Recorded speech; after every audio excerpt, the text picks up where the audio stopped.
साथ तुमची बातमी आमची। वैष्णवी हगवणे मृत्यू प्रकरणात कर्नाटक कनेक्शन समोर आल्याने एकच खळबळ उडाली होती।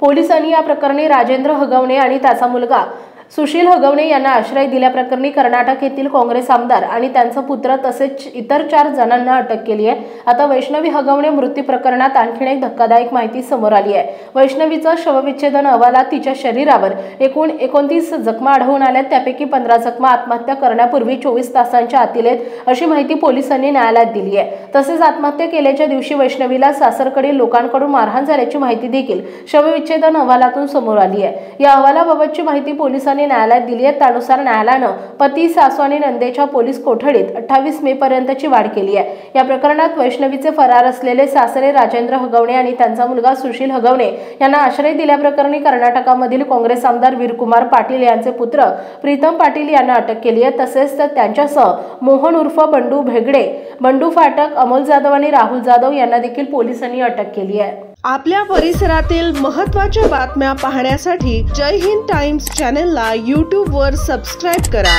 आणि बेल आयकॉन प्रेस करा।